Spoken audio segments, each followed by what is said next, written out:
Tatranské večery sa v Kežmarku stali priam vyhľadávaným podujatím. Tatry, osobnosti s nimi späté, ale aj budúcnosť kežmarskej chaty, to všetko nie je ľuďom spod Tatier ľahostajné. Tento raz však bol lákadlom Tatranského večera aj autentický film. Práve sa pozeráte na autentické zábery z výpravy Alfreda Grossa a jeho študentov na Jahňací štít. Tento záznam pochádza z roku 1942 a tvoril prvý bod programu už 28. Tatranského večera. Občianske združenie Kežmarská chata sa k tomuto filmu dostalo až po niekoľkých rokoch pátrania. V podstate sme si všetci mysleli, že už ho nenájdeme.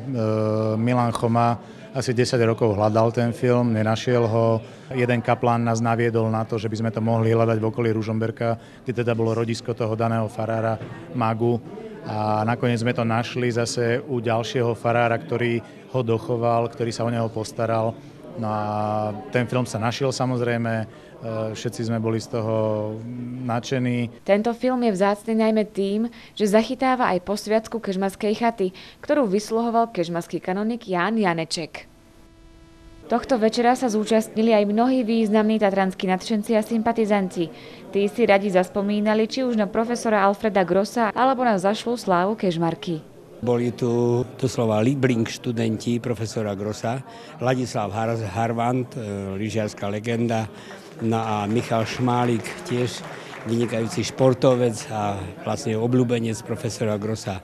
Bol tu Laco Kulanga, král nosičov, bol tu Peter Petras, Oto Krajňák, Milo Neumann, pán Janovský, ktorý natočil nádherný dokumentárny film o Tatrách. Boli tu manželia Bohušovci, ktorí vlastne po otcovi Ivanovi Bohušovi vlastne vydávajú každý rok knihy o Tatrách. No a čestným hosťom bola aj pani Magda Fečková-Oravcová, ktorá významne dopomohla k nájdeniu už spomínaného unikátneho filmu. Počas večera však nezostalo iba pri ňom. Občianske združenie ukázalo aj bohatý fotografický materiál a prezentáciu víťazného architektonického projektu Novej kežmarskej chaty. Robili sme taký, by som povedal, detailnejší zber toho materiálu, aby sme mohli nejakým spôsobom zase vychádzať ďalej a posúvať to ďalej, že čo tam vôbec postaviť, ako to postaviť a aby niektoré z tých vecí sa znovu objavili v tom novej tvári tej kežmarskej chaty.